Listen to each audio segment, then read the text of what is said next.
المعرفة قوة، ومن واظب على التعلم امتلك. Power is knowledge, and those who seek knowledge will have the keys of future. Knowledge is for all. This is our opening phrase, and I would like to welcome all in this distinguished guests, all at the table. Knowledge is for all. Happy to have these inspiring and the beneficiaries who benefited from future skills knowledge and how they pursued their knowledge as key for future. Mr. Luay Al-Sharif from Tunisia, Ola Abdul Qadir from Syria, and Sayyid Abdul Ilah Joubi from Morocco, and they will share with us their journey in knowledge. We start with the first topic. We will listen to intervention of our two speakers, Mr. Luay Sharif and Ula Abdul Qadir, Mrs. Abdul Qadir, and we start with Luay Sharif. Intervention, redefining accessibility through innovation. We are happy to start with you this dialogue. Welcome.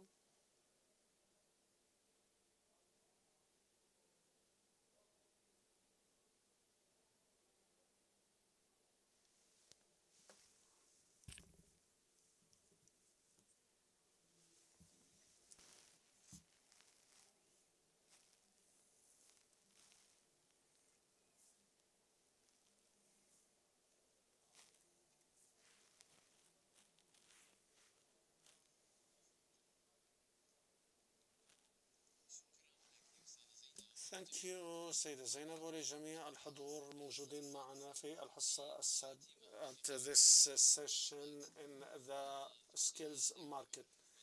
Let me introduce myself, Luay Al-Sharif from Tunisia, head of the Academy of Junior Academy that allows or promotes equality in knowledge, especially in the least represented groups. And the Academy focuses on computer education, and also I was also one of the pioneers of opening new horizons, especially in the computer sciences for the vision impaired people in Tunisia. I am 17 years old, which means I am still a high school student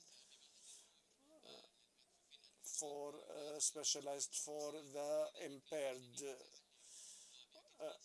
visibility, vision. The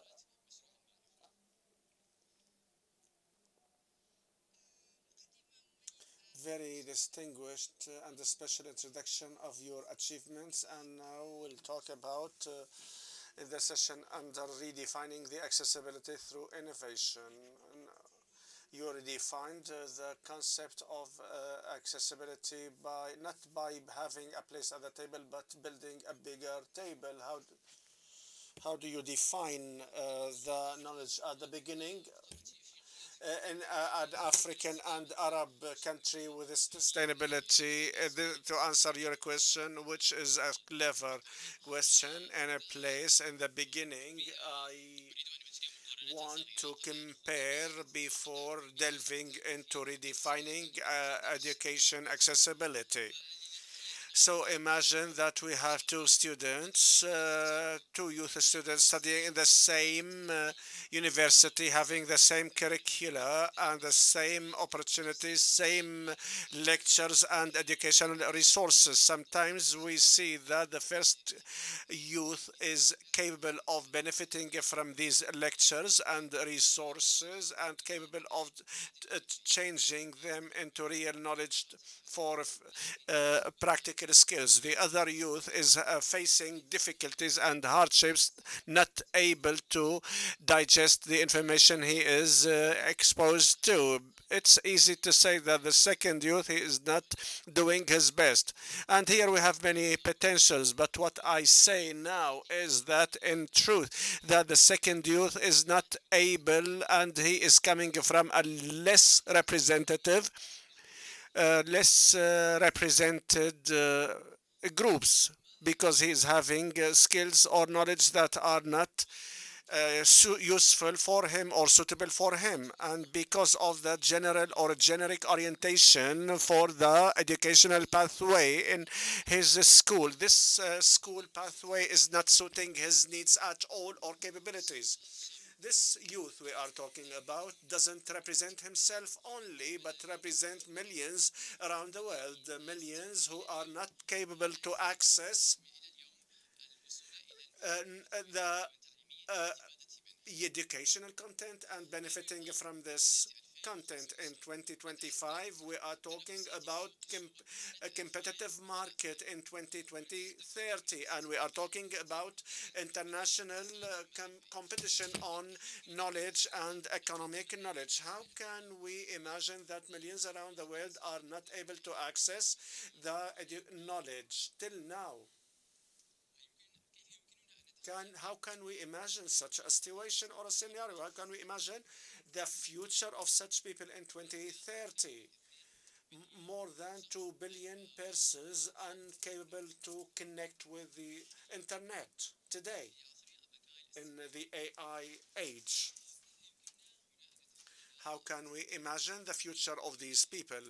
At first, I want to highlight that he, and here we try to redefine knowledge accessibility,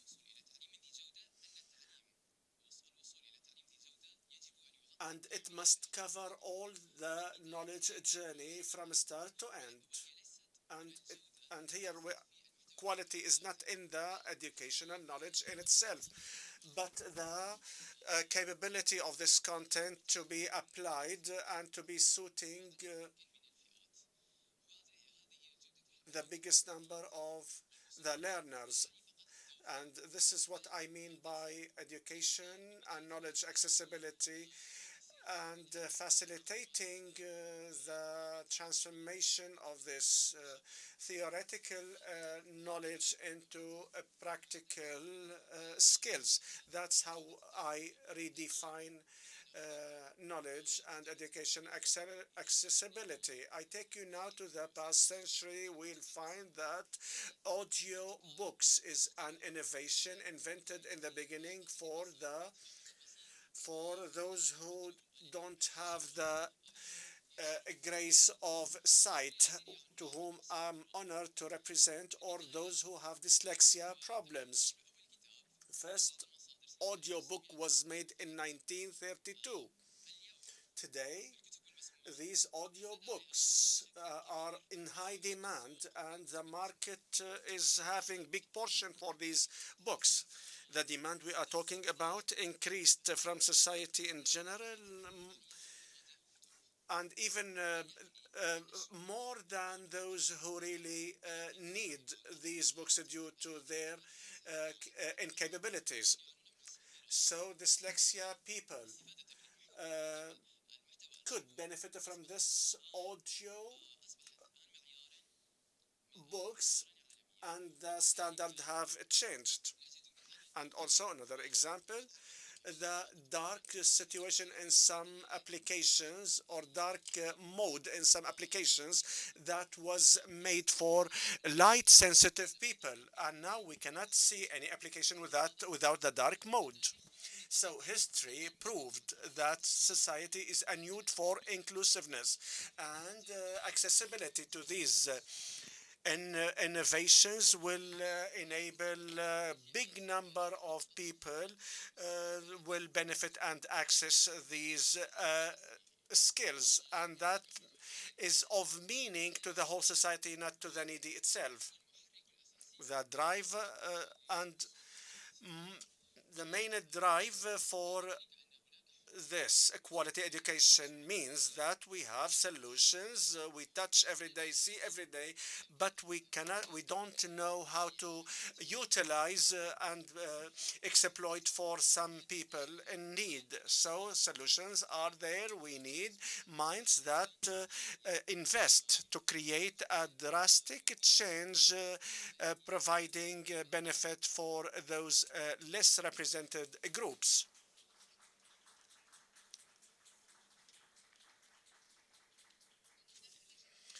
Uh, Valuable, insightful, Mr. Luay, you mentioned an array of solutions. What will be your solution of choice? When I was talking about solutions and I said that a quality education accessibility requires awareness and consciousness from the whole society or community, not by only one group of society. When I started my journey with online education, I started with browsing some references through which I could start my computer sciences, which will be my major in the future, but I found a big difficulty in handling some interfaces or references available online. At first, I thought that was applies to me only because I was a beginner.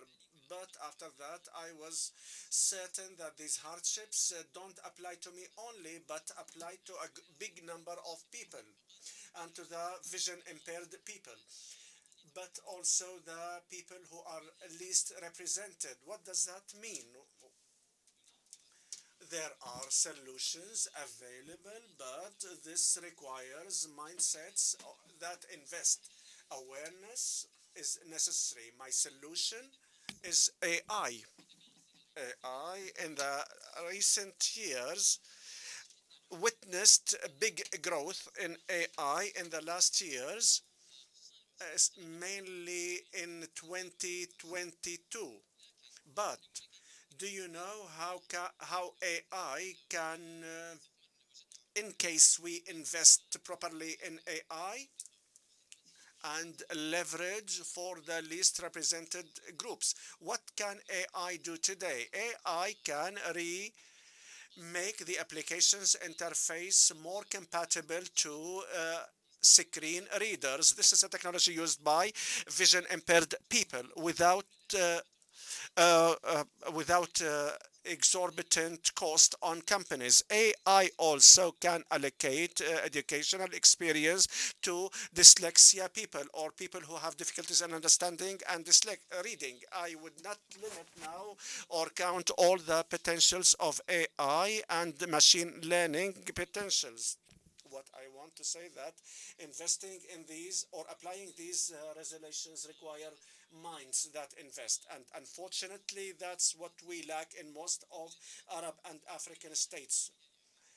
And within my ambition in the academy I launched in July 2025, that's my ambition. I want to work on education equality and provide uh, equality for all the learners without big costs. The question might rise in case we invest in these solutions, what is the return? The return of these investments, that investment in this domain, inclusiveness, I mean, is not a charity. It's not a moral or ethical obligation only, but it has an economic feasibility also with financial returns. When a company works on inclusiveness and makes its education accessible to a big number of users, this means the data or the users will become more. This means financial returns are more, users are more, and consequently reputation will be even better.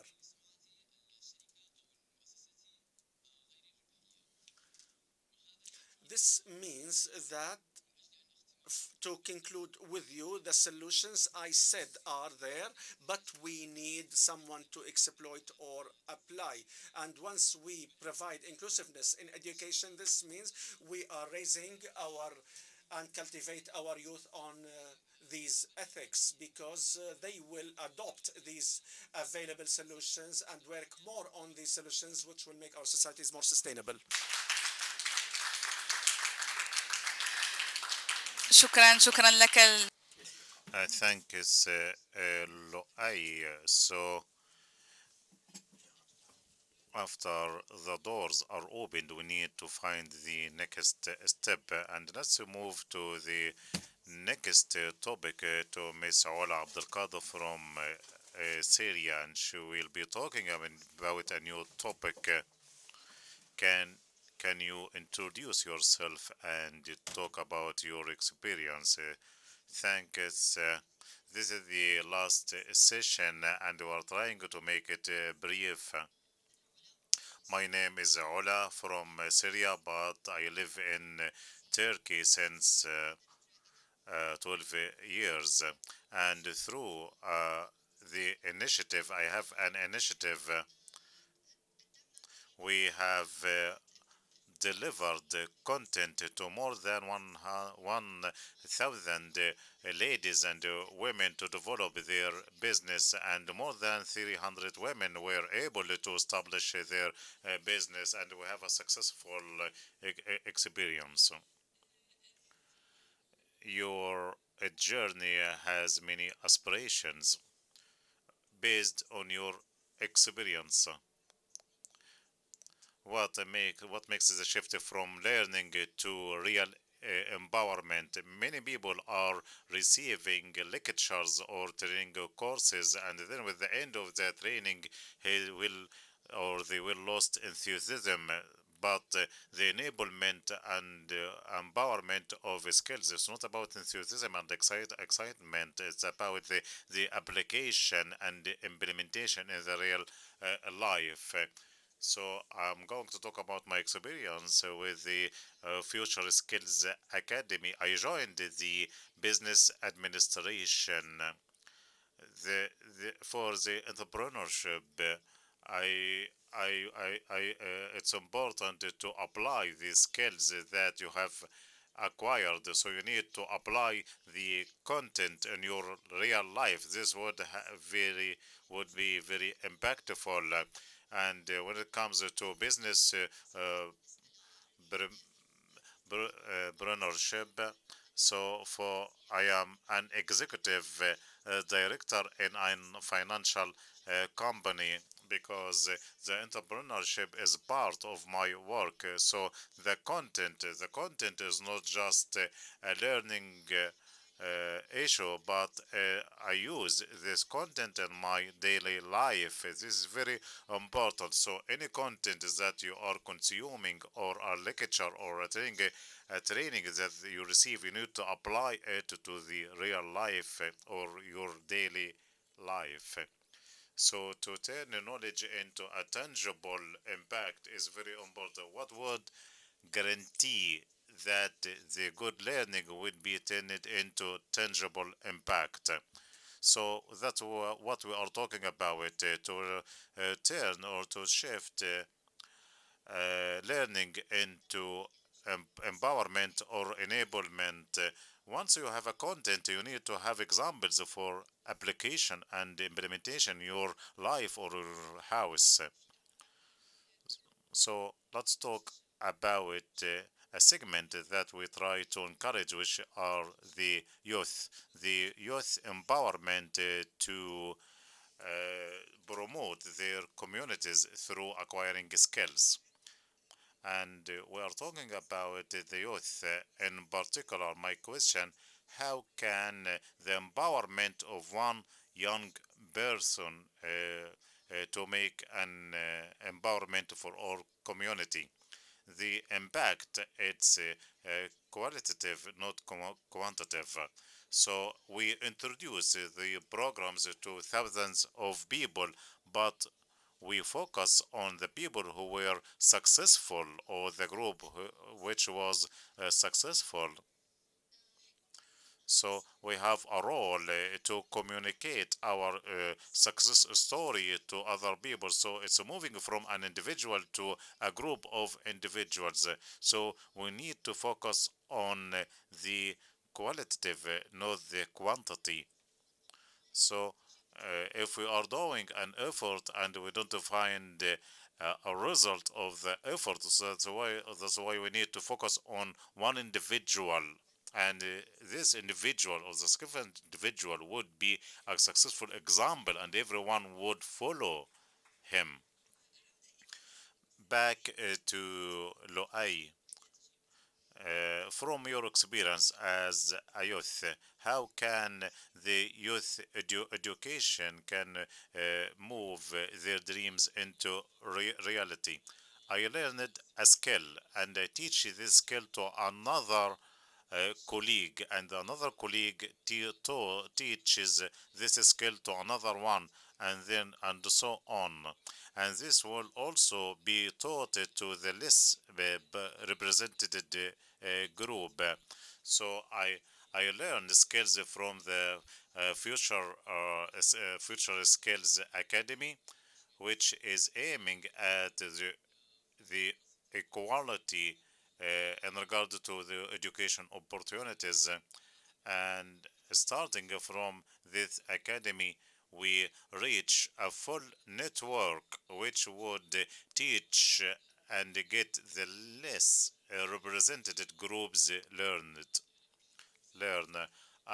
I say we because I'm talking with the plural we.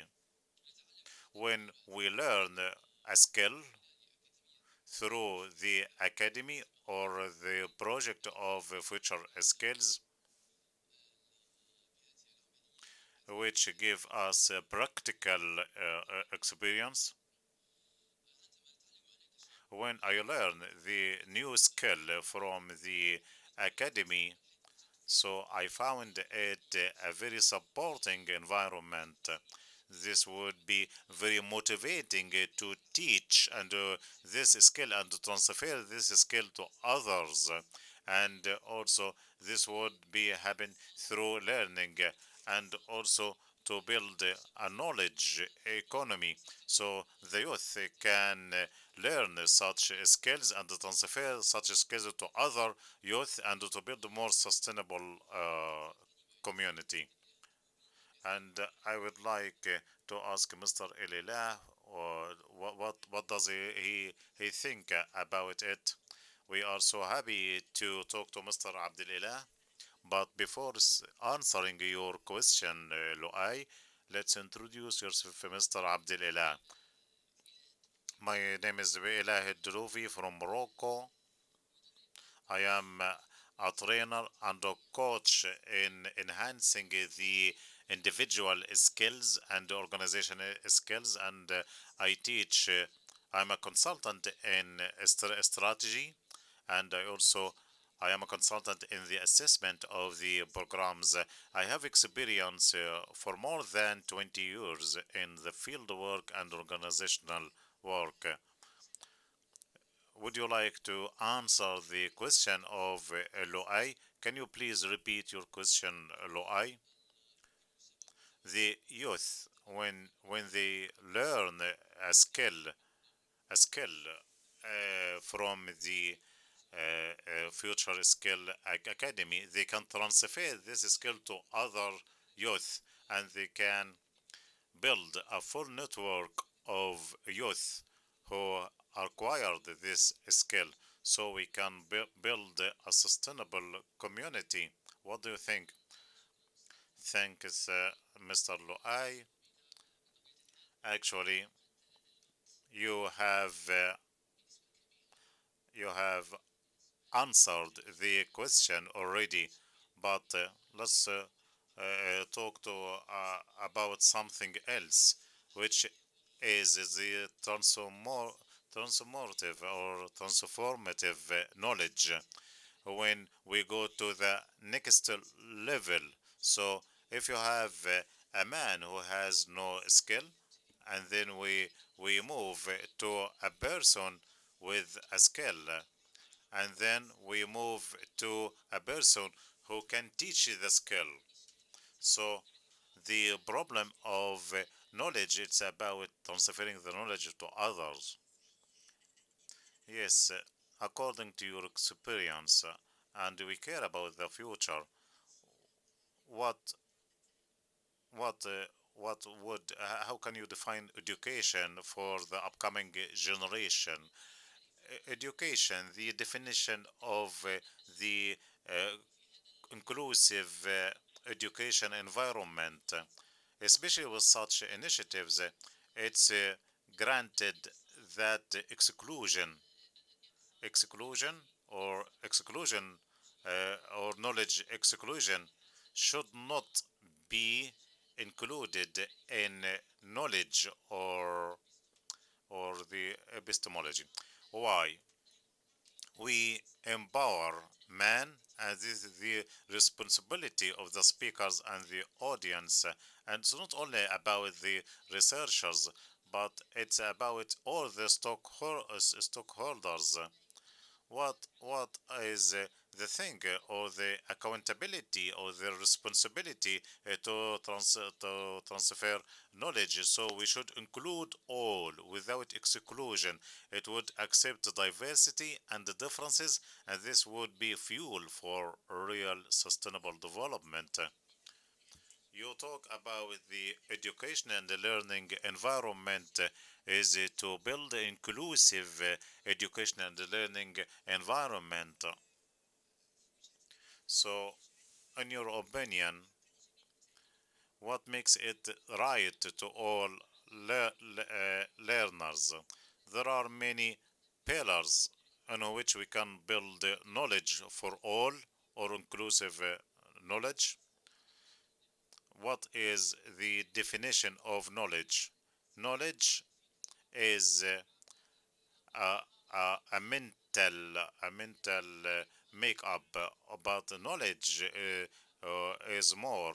Knowledge is the philosophy and the essence of the existence of a man, and how can man face the challenges and turn the challenges into opportunities and to build sustainable solutions and also to liberal and to unlock all his potentials.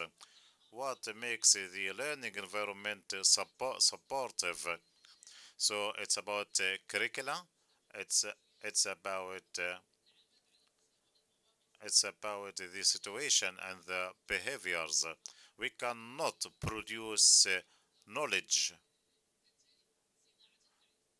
We cannot make knowledge. It's not all about making knowledge or producing knowledge because it's about competitiveness and we have indicators and indexes, but we can replace the production of knowledge that we design a life and the real knowledge which would contribute to finding solutions and to have customized solutions. That's what we are looking for, that this would be very useful to all. Before I wrap up, and so the formation of knowledge. So the formation of knowledge, if you are not aware of the knowledge and where to produce knowledge and where to integrate knowledge, so knowledge will be a double-edged weapon. So starting from the formation of knowledge and designing knowledge which qualify the human to have great place among the nations. So the knowledge in the mind, as if we are just having dreams only, but when we wake up we are shocked with reality. So formation of knowledge means awareness of knowledge.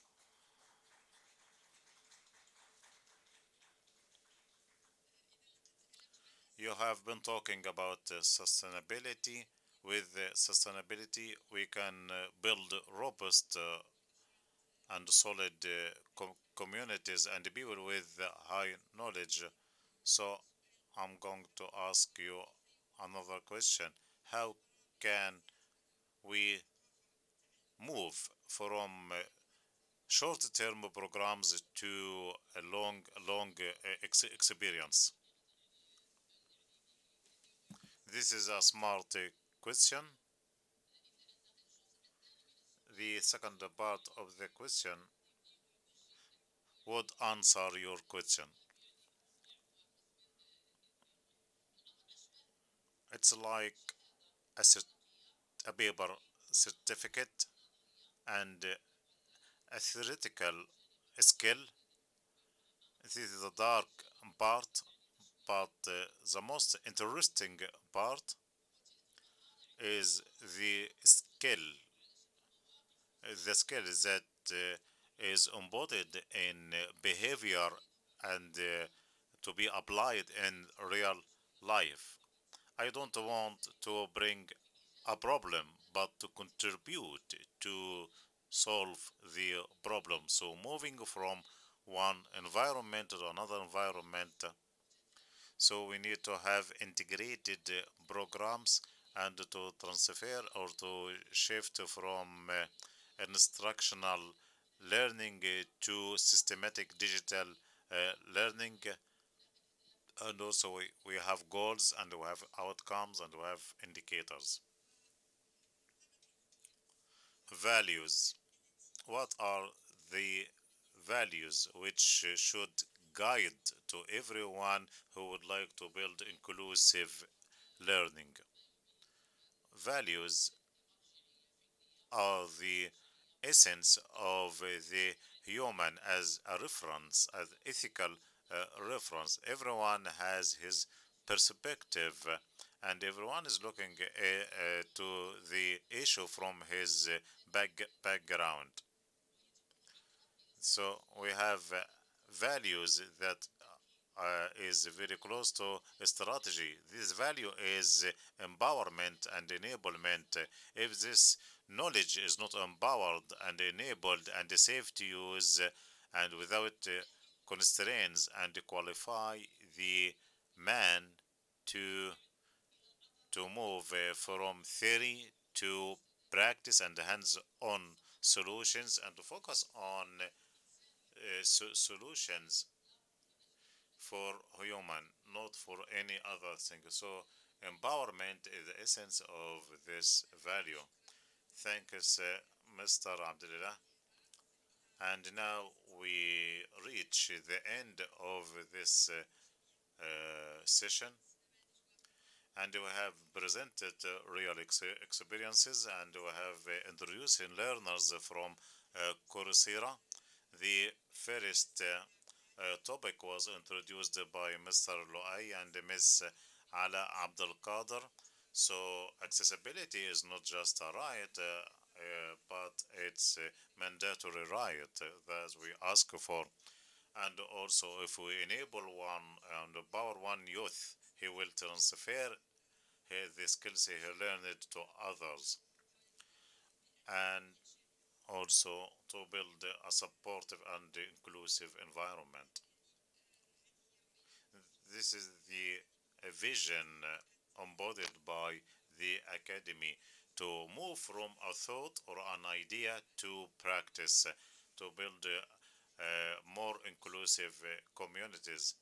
At the end, I would like to thank the speakers and the audience, and we ask Allah that knowledge will be a bridge and a source of power and strength, and thanks for joining us.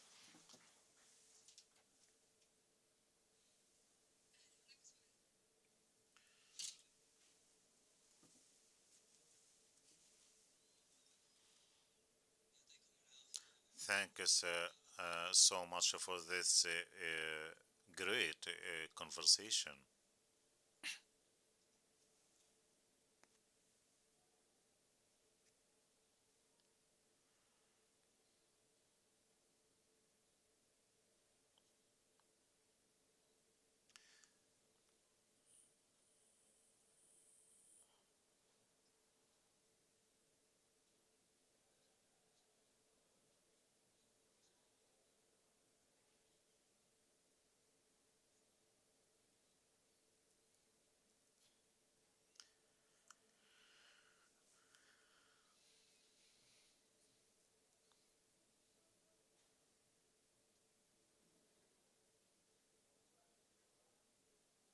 magnificent what you have done as you improvise. So I encourage and I would like to let you know that I like your fluency. I have two questions. The first question to Mr. Luai, I would like to know what are the challenges that you faced in your learning career, whether in the academy or outside the academy. The second question to Mr. Lela, what is your advice to the recipient of knowledge or the trainees? What is the advice you would like to tell the learners? Let's start with Mr. Luai. Thank us for thank us so much for your encouragement and motivation to answer your question in brief. Yes, our life is not free of challenges. In every career and every journey, we have a challenge. As His Highness Sheikh Muhammad Al Maktoum, the champion or the hero, is to take life as a challenge, and this is very correct. When I start my experience with the Future Skills Academy, so it was a professional certificate in cyber security delivered by Google. I have faced I have challenges because we have long hours of study because I cannot make a balance between my school life and the certificate of Coursera, and also we have I faced some challenges to access content, especially the visual content as such as the graphics. So I used it to change every challenge into real opportunity or an opportunity to me to create a solution to this challenge. For example, I used the artificial intelligence or OCR technology to turn the graphics into text where I can understand and read. Also, there are other challenges to make a balance between my school, my traditional school, and to learn the future skills. Then I dedicated fixed time only dedicated to learning the skills of the future. Even if I have examination, I should be dedicated to the learning the skills. And also till I finish my journey, and now I I concluded my career with the Arab Line program or this initiative, and then there was an initiative under the title of the Arab Blind program, uh, and it has been very successful. And this is the end of my career. Mr. Luai is an example to be followed among the Arab youth. So Mr. Luai would be an example to the Arab world youth. Thanks. The question is very accurate and smart. And I like the question you have asked because you have ambitious youth that is starving for knowledge.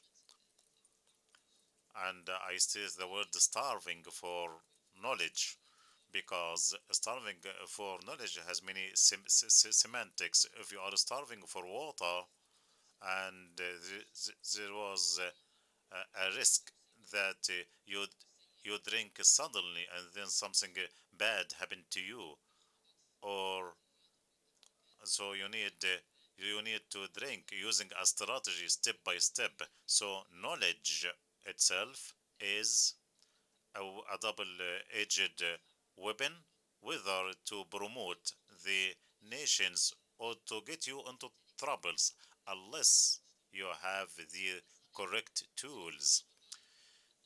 So I will give you advice, my personal advice. If you don't have the internal motivation or incentive, so we need to focus on the initiative of the future skills academy. Who would think uh, that the initiative of His Highness Sheikh Mohammed bin Rashid Al Maktoum to get such a huge volume of success? So it's a very innovative and creative, and now we are witnessing its outcomes. Uh, so, so we can see this globally.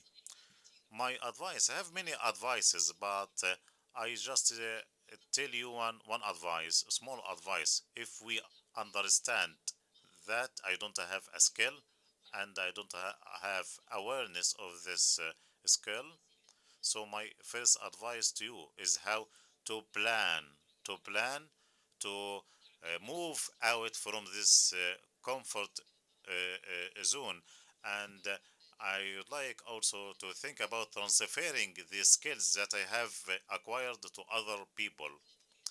So talking about knowledge, if you talk about knowledge, so knowledge management is different from knowledge economy, and knowledge design is different from forming a knowledge.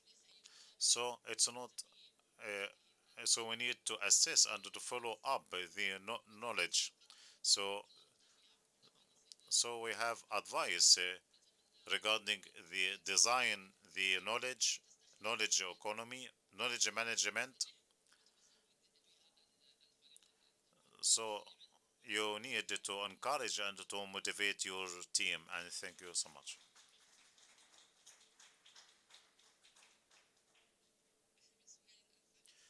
Any other questions? With such words, we'd like to conclude our session and see you in the near future.